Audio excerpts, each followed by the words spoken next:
Good morning, friends. Welcome to my 41st lecture on business mathematics. Friends, we are discussing regarding matrices. I have told that matrix is the rectangular arrangement of numbers or symbols within two brackets, and matrix is generally represented by a capital letter.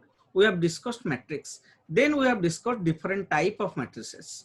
Okay. Next, we have discussed different arithmetic operation of matrix. Arithmetic operation means addition of two matrix, subtraction of two matrix, multiplication of two matrix, and division of two matrix. So in this arithmetic operation, we have covered addition, subtraction, and multiplication. Today we will focus our discussion on division of matrices. So we will discuss today the division of matrix. Before discussing this, let me first share my screen with you. Then we will discuss division of matrix. Okay, 1 second please.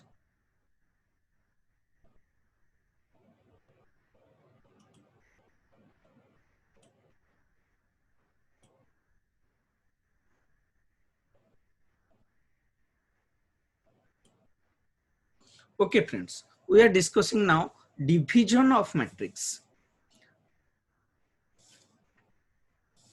Heading कीजिए division of matrix.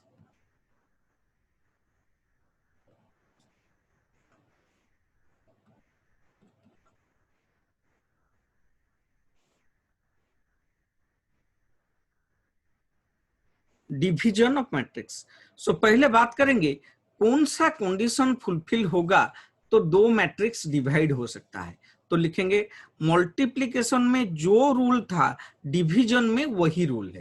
What is the rule? First condition. Condition क्या है?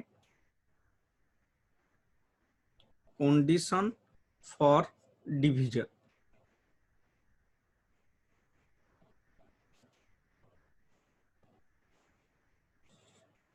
लिखेंगे what is the condition for division. लिखिए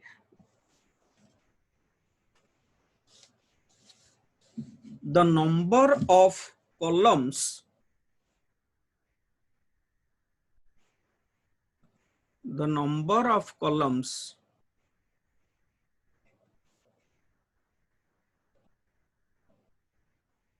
in the dividend matrix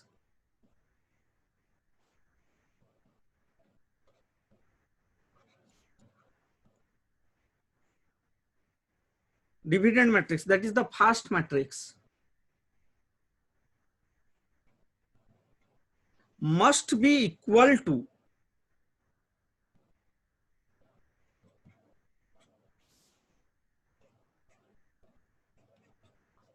the number of rows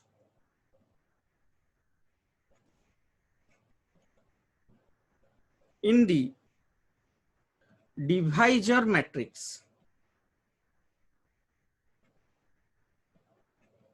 that is second matrix.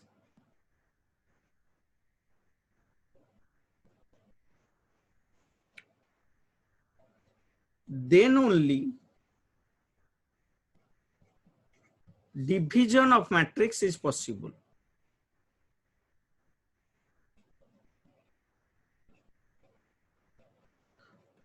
तो दो matrix division होने के लिए क्या होगा, क्या पॉसिबल है? Suppose we want to calculate A divide by B, matrix A divide by matrix B. Matrix A को मैट्रिक्स बी में डिवाइड करना चाहते हैं तो कंडीशन क्या बोलता है? नंबर ऑफ कॉलम्स इन ए, बोलता है number of columns in A matrix should be equal to number of rows in B matrix. A का नंबर ऑफ कॉलम और B का नंबर ऑफ रो क्या होना चाहिए? सेम होना चाहिए. तो जाकर क्या हो सकता है? डिवीजन हो सकता है. Number of column in first matrix should be equal to number of rows in second matrix. अगर ये होगा तो जाकर डिवीजन पॉसिबल है. A matrix A divide by matrix B possible है. बात समझ में आ रहा है क्या? Next, procedure of division. अगर कंडीशन ऑफ डिवीजन समझ में आ रहा है। अभी हम बात करेंगे प्रोसीजर ऑफ डिवीजन। हेडिंग कीजिए, कैसे डिवीजन करेंगे दो मैट्रिक्स का। लिखेंगे प्रोसीजर ऑफ डिवीजन।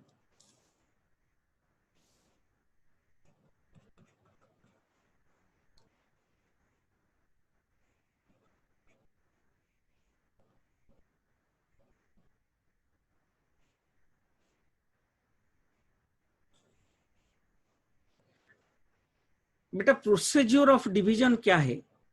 अगर आप मल्टीप्लीकेशन जानते हैं तो डिवीजन आपको इजीली आ जाएगा। मल्टीप्लीकेशन के बेसिस पर डिवीजन डिसाइड होता है, क्योंकि मेरे को पता है 8 डिवाइड बाई 2 कैसे निकालते हैं।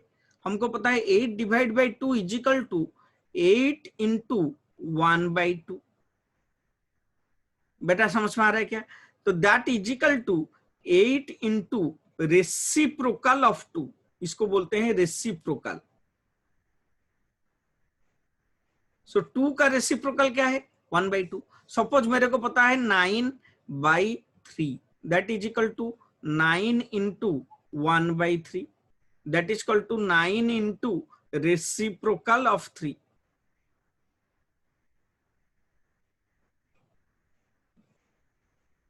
बात समझ में आ रहा है क्या? तो अभी हमको अगर a डिवाइड बाई b निकालना है तो क्या करेंगे? a into 1/b, that is equal to a into reciprocal of b।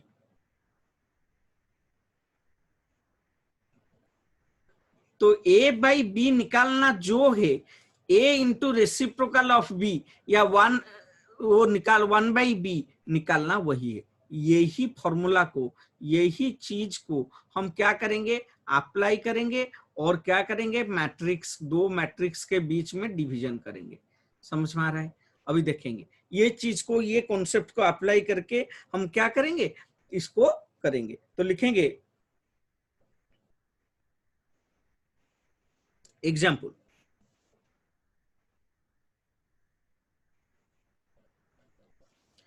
तो matrix A by matrix B is equal to matrix A into matrix A by B, that is equal to matrix A into reciprocal of matrix B. This is the case. Clear? तो अभी example करेंगे, देखेंगे example.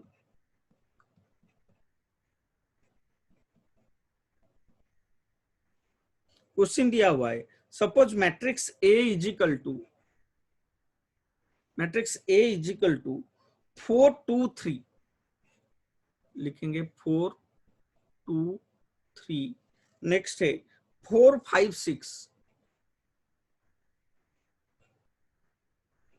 तो कितना रो है sir? 2 रो है। कितना column है? 3 कॉलम। हमको निकालना है ए, फिर मैट्रिक्स बी दिया हुआ है। Matrix B is equal to कितना है?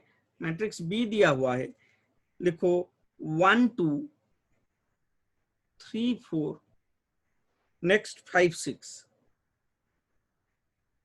ये कितना है? कितना रो है सर? 3 रो है। कितना कॉलम है? 3/2। अच्छा, हमको क्वेश्चन पूछ रहा है find A divide by B. ये क्वेश्चन ए बाई बी निकालना है।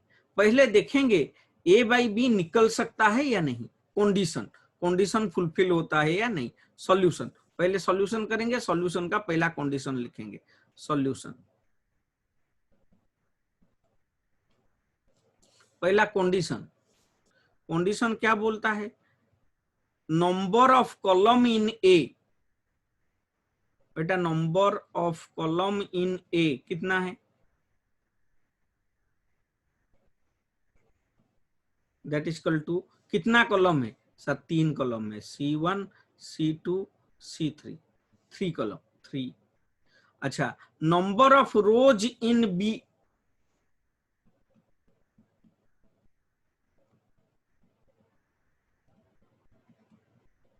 Number of row in B, B में कितना रो है सर? R1 R2 R3, 3 रो है। तो हमारा कंडीशन फुलफिल हो गया। Number of column in A, number of rows in B ये 3, ये भी 3 है, तो लिखेंगे आज number of column in A is equal to number of rows in B, A by B can be computed.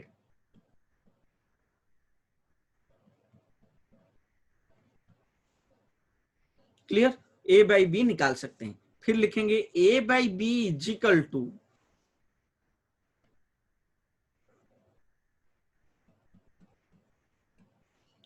A into 1 by B, that is equal to A into reciprocal of B.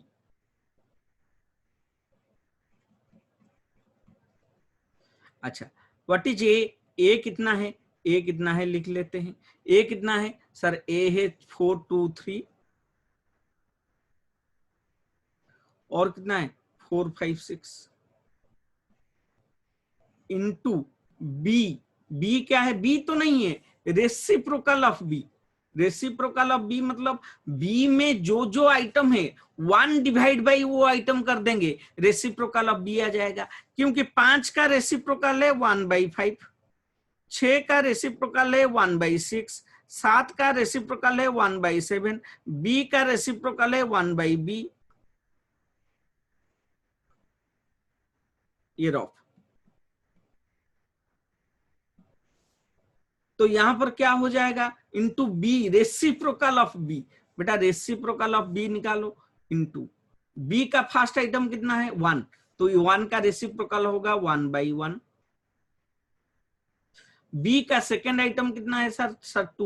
2 का reciprocal होगा 1/2। अच्छा, यहां पर second row का first item 1/3, तो 3 है तो ये हो जाएगा 1/3। यहां पर 4 है तो 1/4। यहां पर 5 है तो होगा 1/5। यहां पर 6 है तो 1/6। ये दोनों को मल्टीप्लाई करेंगे। इसमें फर्स्ट केस में कितना रो है? 2 रो 3 कॉलम, सेकंड में 3 रो 2 कॉलम। अच्छा, अगर मल्टीप्लीकेशन आपको याद है, कल पढ़ाया था मल्टीप्लीकेशन कैसे होता है, अभी इजीली हम कर सकते हैं। मल्टीप्लीकेशन करेंगे, कैसे मल्टीप्लीकेशन करेंगे? इस साइड में जाएंगे, इसका इस साइड को इसका इस साइड के साथ मल्टीप्लाई करेंगे। समझ में आ रहा है क्या? और लिखेंगे तो यहां पर इस साइड को ये वाला साइड से जाएंगे और इसका इस तरह से मल्टीप्लाई करेंगे। इसका मतलब पहले इसका R1 को मल्टीप्लाई करेंगे इसका C1 के साथ, फिर R2 को मल्टीप्लाई करेंगे C1 के साथ, फिर उसी तरह से करेंगे। फर्स्ट इसका R1 जाएंगे, देखेंगे कैसे होता है। तो first point that is equal to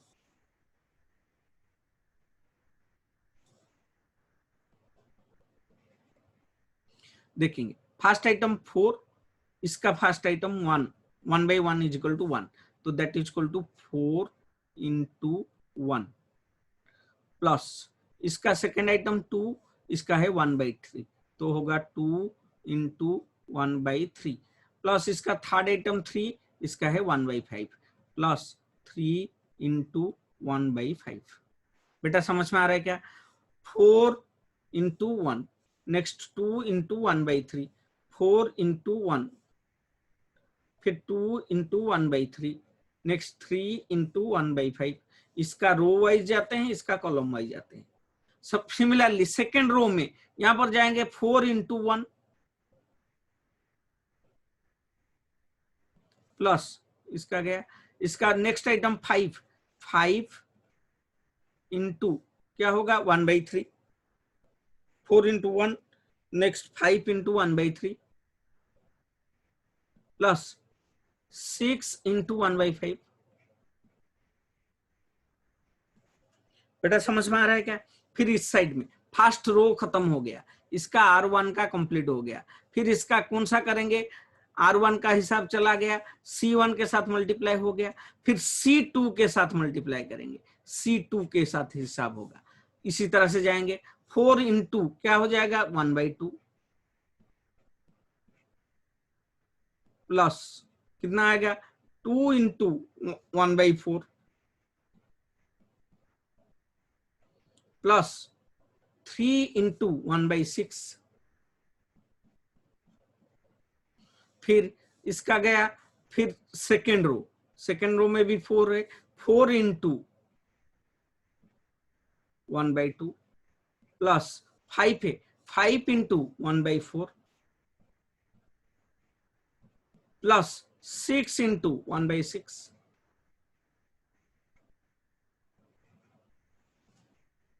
बेटा समझ में आ रहा है क्या? इसका मतलब इसका इस साइड में जाएंगे, फिर इसका ये वाला साइड, फिर ये कंप्लीट होने के बाद हम कौन सा साइड में जाएंगे, इसको पहले करेंगे, ये कंप्लीट होने के बाद इसको करेंगे। इसका फिगर जो आएगा यहां से आएगा, इसका फिगर जो आएगा यहां पर आएगा। बेटा समझ में आ रहा है क्या? तो वैल्यू कितना आ रहा है देखेंगे, that is equal to first 4 into 1 4, फिर 2 इंटू 1/3, 2 इंटू 1/3 कितना होगा 2/3, 4 प्लस 2/3 प्लस कितना आएगा 3 into 1/5, that is equal to 3/5। Next यहां पर 4 into 1, 4 plus 5 into 1/3, 5/3 plus 6 into 1/5, 6/5। इस साइड में आएंगे 4 इंटू 1/2, 4 इंटू 1/2 हो गया 2 प्लस 2 इंटू 1/4, 2 इंटू 1/4 हो गया 1/2, 2 कैंसिल हो गया 1/2 प्लस 3 इंटू ये हो गया 3 इंटू 1/6, 3 इंटू 1/6 हो गया 1/2। नेक्स्ट ये वाला 4 इंटू 1/2, 4 इंटू 1/2 तो अभी निकाल लेते 2 plus 5 into 1/4, that is equal to 5/4। Next ये वाला 6 इंटू 1/6, 6 कैंसिल हो गया plus 1, that is equal to, बेटा इसको हिसाब कर लो, ये होता है 79/5, फर्स्ट वाला रॉफ में कैलकुलेट करो, हो जाएगा 79/5। अच्छा इसको रॉफ में कैलकुलेट करो, 1/2 1/2 मिलकर 1, 2 प्लस 1 3, फिर इसका हिसाब करो, इसका हिसाब करने से आता है आपका 103/15। एलसीएम लेना, एलसीएम लेकर हिसाब करना, और इसका हिसाब करो, इसका हिसाब करने से आता है 17/4। कौन सा मैट्रिक्स, कितना रो है, 2 रो है, कितना कॉलम है 2। This is regarding division of matrix, this is answer. तो डिवीजन ऑफ मैट्रिक्स में क्या किए, कोई स्पेशल ट्रीटमेंट नहीं, सिर्फ रेसिप्रोकल के साथ मल्टीप्लाई कर देना है। रेसिप्रोकल मतलब 1 डिवाइड बाई वो आइटम, 1 डिवाइड बाई वो आइटम करके फिर हम क्या करेंगे, मल्टीप्लाई करके निकाल देंगे। समझ में आ रहा है क्या? इसको बोलते हैं प्रोसीजर ऑफ डिवीजन। तो डिवीजन अभी कंप्लीट हो गया। डिवीजन कैसे करते हैं हम पढ़ लिए। एक बार डिवीजन हो गया, फिर हम जाएंगे some other important concept in matrices. तो लिखेंगे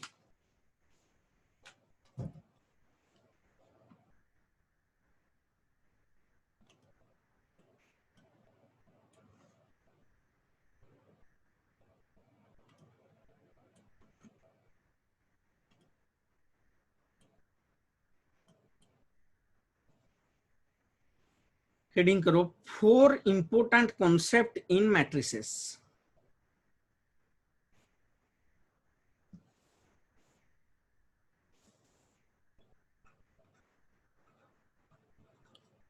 Four important concepts in matrices.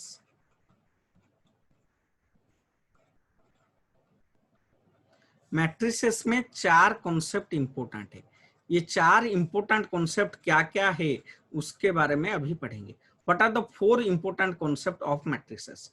First concept is known as transpose of a matrix. Transpose of a matrix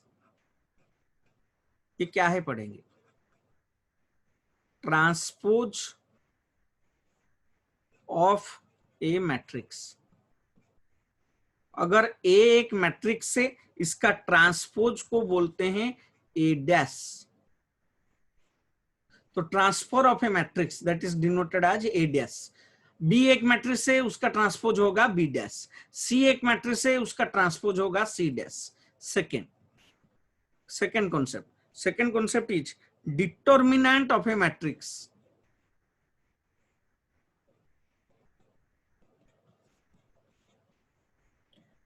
हम ऑलरेडी पढ़ चुके हैं डिटर्मिनेंट कैसे निकालते हैं, इसको सिंबलाइज कैसे करते हैं।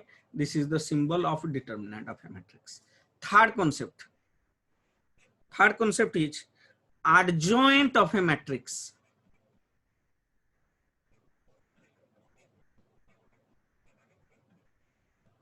अगर ए एक मैट्रिक्स से, इसका एडजॉइंट को इस तरह से लिखते हैं, adjoint A. Next fourth concept पढ़ेंगे, इनवर्स ऑफ ए मैट्रिक्स।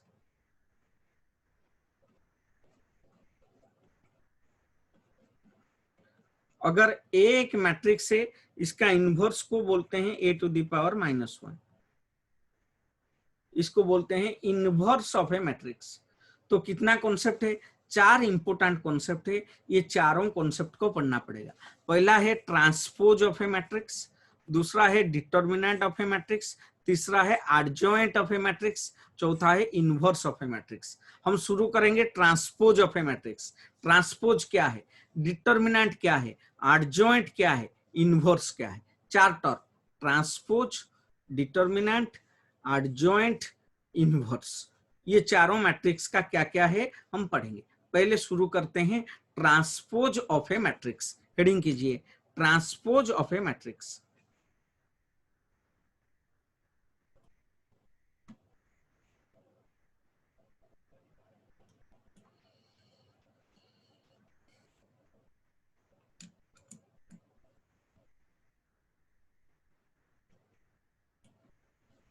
बेटा हेडिंग कीजिए, transpose of a matrix.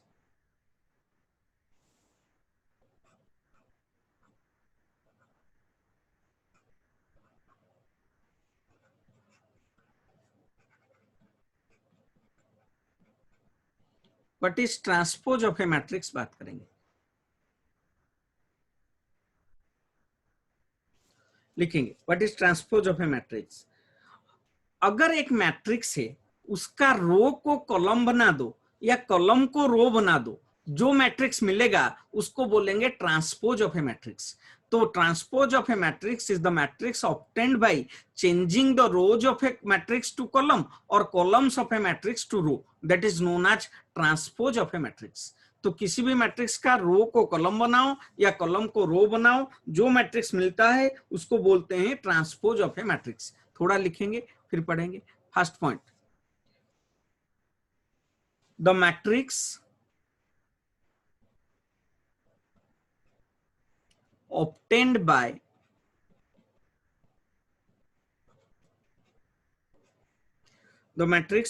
by changing the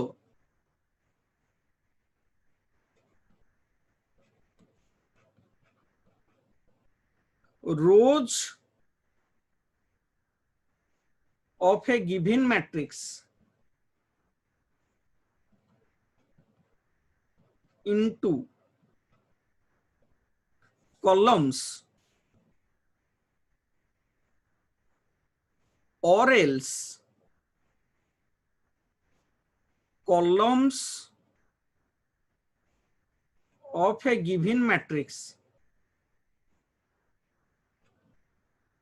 into rows। रो को कॉलम बनाओ यानी तो कॉलम को रो बनाओ, is called transpose of a matrix.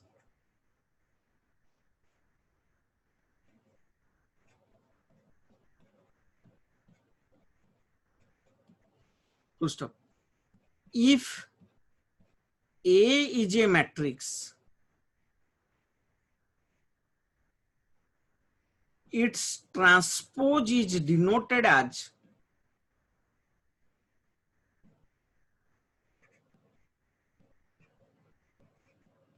A dash. तो ट्रांसपोज कैसे एक्सप्रेस होता है? ए डैश में। समझ में आ गया? अगर ए एक मैट्रिक्स है, इसका ट्रांसपोज को बोलेंगे ए डैश। तो क्वेश्चन एग्जाम्पल करेंगे, समझ में आ गया? तो लिखेंगे एग्जाम्पल।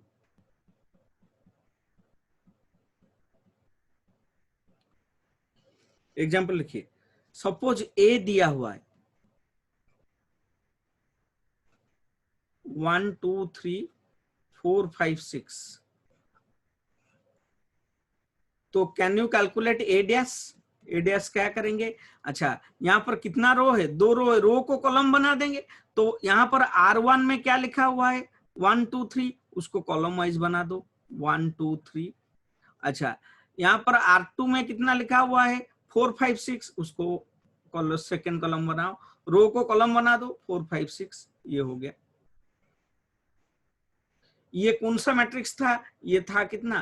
कितना रो था? 2 रो थे, 3 कॉलम थे। इसका उल्टा हो गया, ट्रांसपोज ऑफ द मैट्रिक्स में 3 रो है, 2 कॉलम है। बेटा ए दिया हुआ है, ए डैश निकल गया। और एक एग्जांपल देते हैं, बी देगा, बी डैश निकालेंगे। B is equal to, suppose B दिया हुआ है 4 5 6 7। तो बी डैश क्या होगा? बी डैश, इसका रो को कॉलम बनाओ, कॉलम को 4 5 इस तरह से लिखा हुआ है, इसको कॉलम बना दो 4 5। अच्छा, सेकेंड रो में रो R1 था, उसको क्या बना दिया? C1 बना दिया। R2 को क्या बना दो? C2 बना दो। R2 6 7 है, तो 6 7,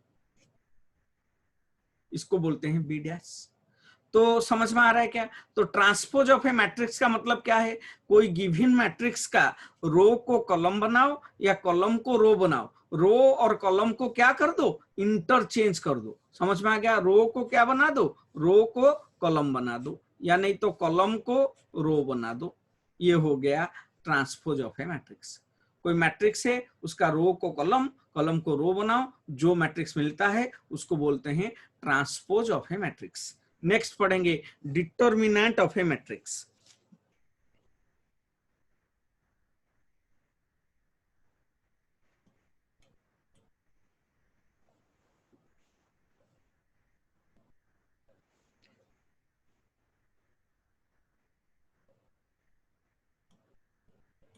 हेडिंग करो determinant of a matrix.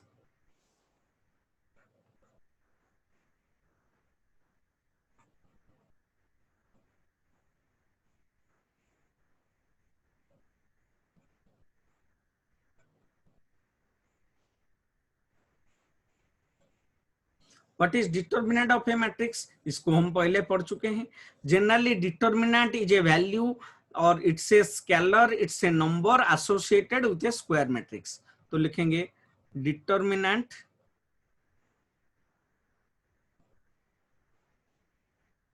Is a number associated with a square matrix. What is a square matrix? Square matrix एक ऐसा मैट्रिक्स है जिसका number of rows, number of columns equal है। Next, if A is a matrix, its determinant is expressed as, दो vertical bar रखेंगे ए के बीच में, इसको बोलते हैं इस तरह का, इसका बोलते हैं क्या? डिटर्मिनेंट ए। ये ए मैट्रिक्स है, इसको बोलते हैं डिटर्मिनेंट ए। नेक्स्ट, इसका वैल्यू कैसे निकालते हैं? तो value of the determinant, value of determinant A is determined bye diagonal expansion method.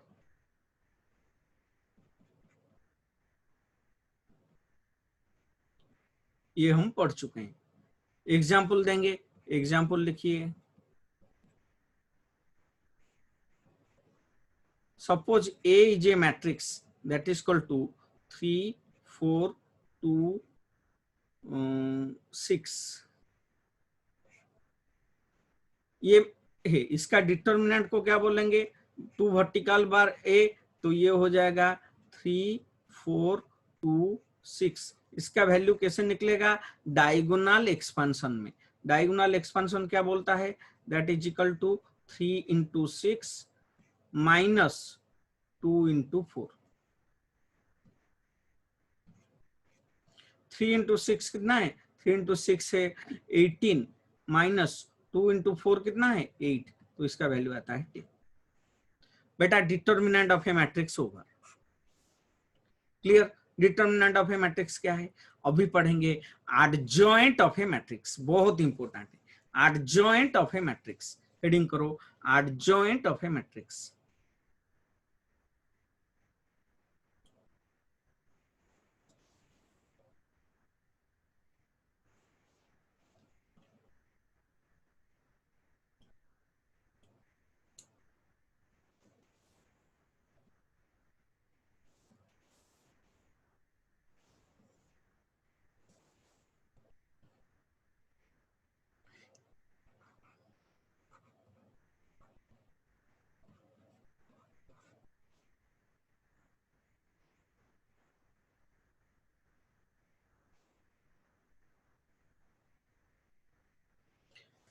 अच्छा, एडजॉइंट ऑफ ए मैट्रिक्स जानने से पहले हमको दो चीज जानना बहुत इंपॉर्टेंट है।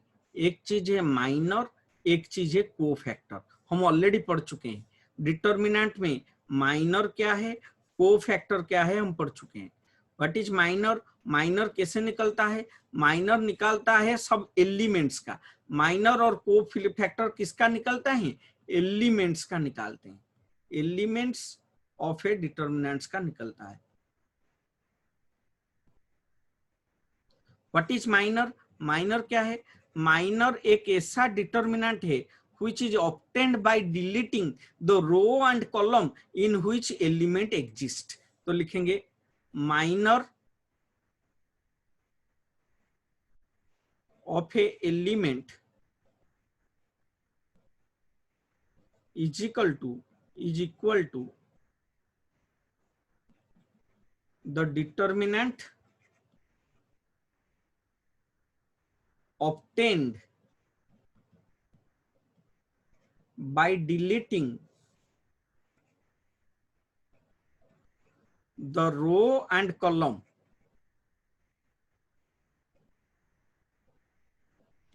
in which element exist। Minor को कैसे एक्सप्रेस करते हैं? माइनर आर एक्सप्रेस्ड आज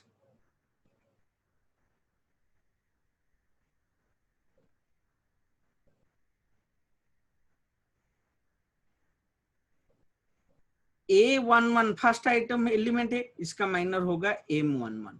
सेकेंड एलिमेंट है A12, इसका माइनर होगा M12। थर्ड एलिमेंट है A13, इसका माइनर होगा M13। अच्छा, A21 इसका माइनर होगा M21। A22 इसका माइनर होगा M22। A23 इसका माइनर होगा M23। A31 उसका माइनर होगा M31। A32 उसका माइनर होगा M32। नेक्स्ट A33 उसका माइनर होगा M33।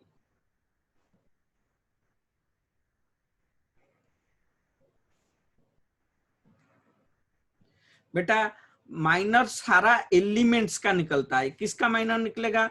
A11 का, A21 का, A31 का, A12, A22, A32, A13, A23, A233। इन सब का क्या निकलता है? माइनर निकलता है। माइनर कैसे निकालते हैं? वो जिस रो में है उसको काटो, वो जिस कॉलम में है उसको काटो, बाकी जो बचता है उसको बोलते हैं माइनर। डिलीटिंग, क्या डिलीट करके? रो और कॉलम डिलीट करके जो बचता है। सपोज एक डिटर्मिनेंट है 2 3 4 5। What is the minor of 2? Minor of 2 क्या है? 2 जिस रो में है काटो, ये रो में है, इसको काटो। 2 जिस कॉलम में है काटो, 2 ये कॉलम में है काटो, जो बचता है वो उसका माइनर। बेटा समझ में आ रहा है क्या? तो minor of any element is equal to वो जिस रो में है काटो, वो जिस कॉलम में है काटो, बाकी जो बचता है वो हो जाएगा माइनर। समझ में आ रहा है? माइनर क्या है, फिर मैं पढ़ाया था को फैक्टर, हम इस सब पढ़ चुके हैं। को फैक्टर क्या है पहले पढ़ेंगे। तो को फैक्टर क्या है, लिखो को फैक्टर।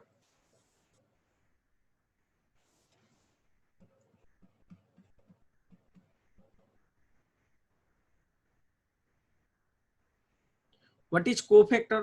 को फैक्टर माइनर के साथ अप्रोप्रिएट साइन डालने से जो आता है वो को फैक्टर। तो क्या है, पोजीशन साइन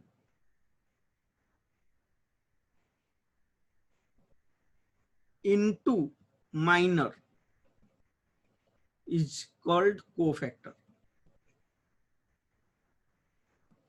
अच्छा, पोजीशन साइन कैसे निकालते हैं, मैं पढ़ा था A11। A11 क्या है, ये प्लस है या माइनर है? अच्छा, तो देखते हैं क्या होता है, इसका को फैक्टर कैसे निकलता है। तो देखेंगे ये सारा एलिमेंट का क्या निकालते हैं, को फैक्टर निकालते हैं। पहले A11 का को फैक्टर होगा, A11 का को फैक्टर को बोलेंगे C11, वो क्या है देखेंगे। फिर A12 का को फैक्टर निकालेंगे, को फैक्टर को बोलेंगे C12, वो क्या है निकालेंगे। A13 का को फैक्टर निकालेंगे जिसको बोलेंगे C13, वो क्या है निकालेंगे। नेक्स्ट A21 का को फैक्टर निकालेंगे, क्या होगा C21। नेक्स्ट A22 का को फैक्टर निकालेंगे, उसको होगा C22। A23 का को फैक्टर निकालेंगे, वो होगा C23। नेक्स्ट A31 का को फैक्टर निकालेंगे जिसको बोलेंगे C31। नेक्स्ट A32 का को फैक्टर निकालेंगे, वो होगा C32। नेक्स्ट A33 का को फैक्टर निकालेंगे जिसको बोलेंगे C33। अच्छा, अभी C11 क्या है, देखो 1 मतलब फर्स्ट रो फर्स्ट कॉलम, 1 + 1 कितना है 2। अगर हमको ये याद रखना है, row number plus column number मिला देंगे। ये अगर ऑड होगा या इविन होगा, अगर इविन होगा साइन पॉजिटिव होगा, अगर ऑड होगा साइन नेगेटिव होगा। ये बात याद रहेगा। रो नंबर कॉलम नंबर को ऐड करेंगे, अगर इविन होगा पॉजिटिव साइन आएगा, ऑड होगा नेगेटिव साइन आएगा। तो यहां पर क्या है, ए C11 क्या है, C11 1 + 1 2 इज इविन मतलब positive sign, positive into M11 मतलब -11, ये हो गया। अच्छा, इसका A12 का वैल्यू क्या होगा, A12 C12 होगा। अच्छा, 1 + 2 3 ऑड है तो ये माइनस M12, ये वाला फिगर, सिर्फ उसके सामने माइनस लगा देना है। अच्छा, A13 मतलब 1 + 3 4 इज इविन मतलब plus, that is called to M13। अभी यहां पर आएंगे A21 मतलब 2 + 1 क्या है ऑड मतलब माइनस M21, ये वाला, इसमें माइनस लगा देंगे। A22 मतलब 2 + 2 positive, 4 is equal to even मतलब पॉजिटिव मतलब क्या हो जाएगा प्लस M22। A23 का होगा C23, देखिए 2 + 3 5 ऑड है तो माइनस M23, ये वाला फिगर का माइनस। नेक्स्ट A31 का होता है M31, दैट इज 3 + 1 4 मतलब पॉजिटिव मतलब प्लस, हाँ कितना होता है प्लस, कितना होगा M31। A32 मतलब क्या है रे बेटा, 3 + 2 5 इज इक्वल टू ऑड मतलब नेगेटिव मतलब ये होगा माइनस M32। नेक्स्ट A33 का मतलब क्या है, A33 का होगा C33, that is equal to कितना होगा 3 + 3 पॉजिटिव या नेगेटिव, 3 + 3 पॉजिटिव या नेगेटिव, ये होता है पॉजिटिव। 3 + 3 6 इज इविन मतलब प्लस M33। बेटा माइनस समझ में आ रहा है, कोफैक्टर समझ में आ रहा है? माइनर कोफैक्टर अगर समझ के में आ गया, फिर हम एडजॉइंट निकाल सकते हैं। समझ में आ रहा है क्या? तो पहले एडजॉइंट क्या है आज पढ़ेंगे, कल इसके ऊपर प्रॉब्लम करेंगे।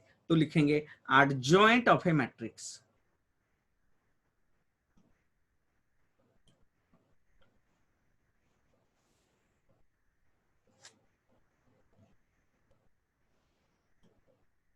हेडिंग करो adjoint of a matrix.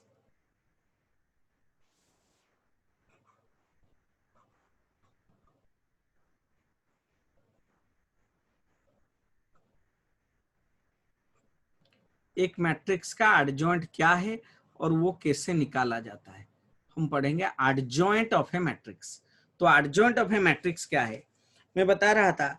Adjoint of a matrix means, point number 1, adjoint of a matrix means transpose of the cofactor matrix।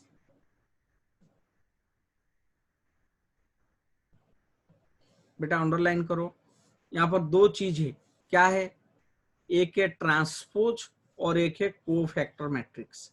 तो पहले हमको कोफैक्टर मैट्रिक्स निकालना पड़ेगा, सेकेंड उसको ट्रांसपोज करना पड़ेगा। कोफैक्टर मैट्रिक्स, तो व्हाट इज कोफैक्टर मैट्रिक्स? तो दो स्टेप होगा। Step 1, cofactor matrix. एक मैट्रिक्स का कोफैक्टर को अगर हम लिख देंगे सजाकर, ये हो जाएगा कोफैक्टर मैट्रिक्स। बेटा क्या कोफैक्टर होता है? फर्स्ट का कोफैक्टर होता है C11, सेकंड का होता है C12, थर्ड का होता है C13। अच्छा, नेक्स्ट होता है C21, नेक्स्ट होता है C22, नेक्स्ट होता है C23। अच्छा, नेक्स्ट होता है C31, नेक्स्ट होता है C33, नेक्स्ट 32, नेक्स्ट होता है C33। इसको बोलते हैं cofactor matrix, that is equal to CF। एक बार कोफैक्टर मैट्रिक्स मतलब सारा एलिमेंट्स दिया होगा, उसका कोफैक्टर निकालना है, कोफैक्टर मैट्रिक्स निकल गया। फिर स्टेप 2 क्या करेंगे? स्टेप 2 इज इसको ट्रांसपोज करेंगे, ट्रांसपोज ऑफ कोफैक्टर मैट्रिक्स लिखेंगे, ट्रांसपोज ऑफ कोफैक्टर मैट्रिक्स। इसका मतलब कोफैक्टर मैट्रिक्स CF है, उसका ट्रांसपोज निकालना है। ठीक, ट्रांसपोज का मतलब मैं अभी समझाया था। ट्रांसपोज का मतलब रो को कॉलम बनाना, कॉलम को रो बनाना। तो अगर ये मैट्रिक्स है, इसका ट्रांसपोज कैसे होगा? इसका ट्रांसपोज कर दो। इसका ट्रांसपोज मतलब रो को कॉलम बना दो, कॉलम को रो बना दो। क्या होता है? तो यहां पर लिखेंगे रो को कॉलम। सपोज ये R1 है, R1 को C1 बना देंगे। R1 का मतलब क्या हो जाएगा? C11, C12, C13। Next second row को उसी तरह से C2 बना देंगे, C21, next C22, next C32। क्या के C21, 22, C23। नेक्स्ट R1 गया, R2 गया, R3, R3 मतलब C31, C32, नेक्स्ट C33। इसका रो को कॉलम बनाया, कॉलम को रो बनाया, तो वो जो मैट्रिक्स मिला इसको बोलते हैं that is equal to adjoint A.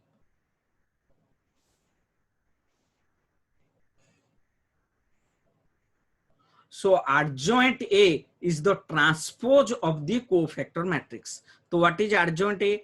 Adjoint A is equal to CF मतलब cofactor matrix का ट्रांसपोज। ट्रांसपोज को मतलब रो को कॉलम बनाना, कॉलम को रो बनाना। तो एडजॉइंट का मतलब समझ में आ रहा है क्या? Adjoint of a matrix, adjoint of a matrix is the transpose of the cofactor matrix. कोई भी कोफैक्टर मैट्रिक्स दिया हुआ है, उसका ट्रांसपोज निकालने को हम बोलते हैं adjoint of a matrix. Adjoint of a matrix is the transpose of the cofactor matrix. इसको कैसे सॉल्व करेंगे? Detailed procedure to solve a adjoint of a matrix problem. तो देखेंगे, तो हेडिंग करो,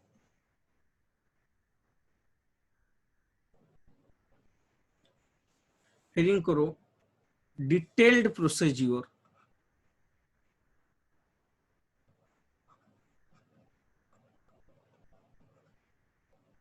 टू सॉल्व adjoint problem।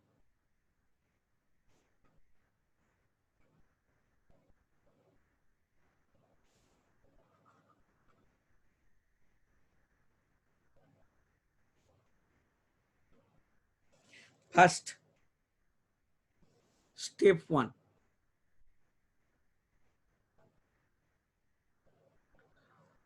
लिखो convert दी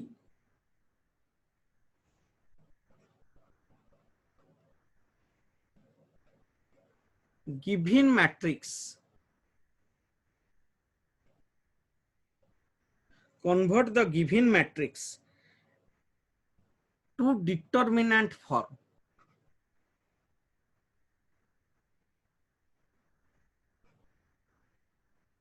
अगर given matrix है ए, इसका डिटर्मिनेंट फॉर्म क्या होगा? इस तरह का। बात समझ में आ रहा है क्या? तो पहले डिटर्मिनेंट में कन्वर्ट करो। Step 2,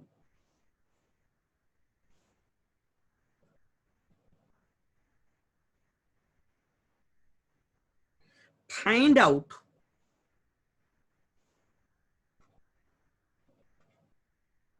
minor of each element of determinant। Minor निकालो, माइनर निकालो मतलब M11, M12, M13, M21, M22, M23, next M31, M32, M33, ये सब निकालो। स्टेप 2 गया। नेक्स्ट स्टेप 3, माइनर एक बार मिल गया, फिर क्या बनाओ? कोफैक्टर निकालो। Find out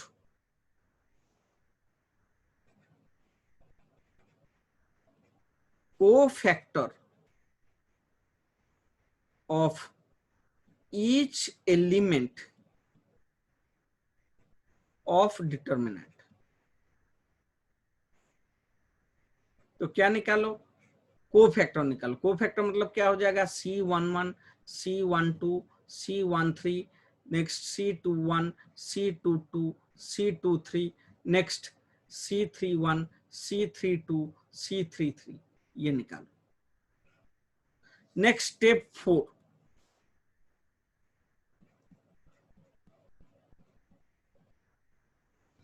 step 4, construct a cofactor matrix। construct a cofactor matrix that is equal to CF।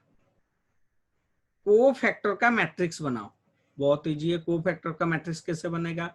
C11, C12, C13, C21, C22, C23, next C31, C32, C33, इस तरह का बना दो। That is equal to cofactor matrix. Step 5,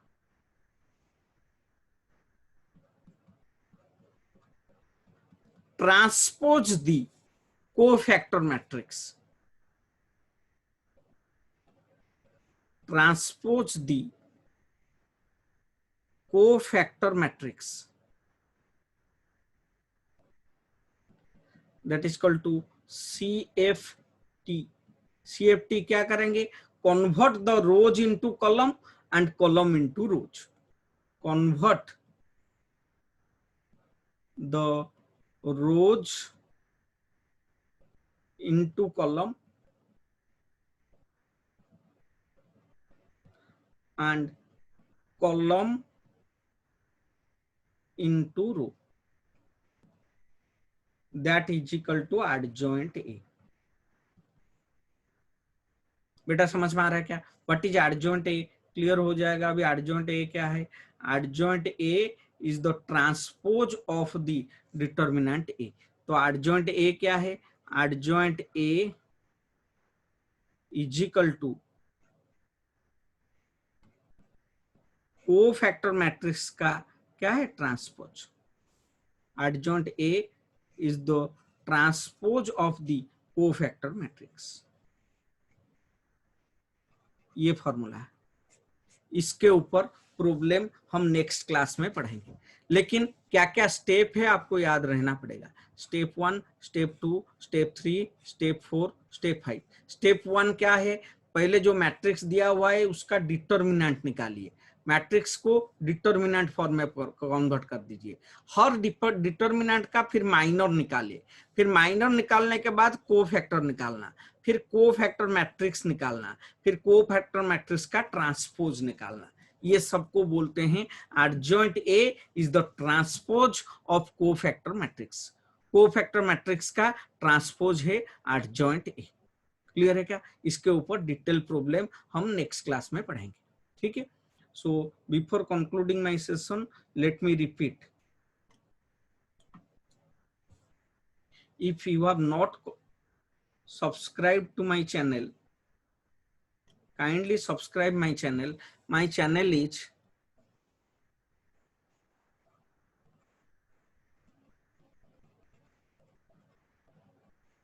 Commerce Forum.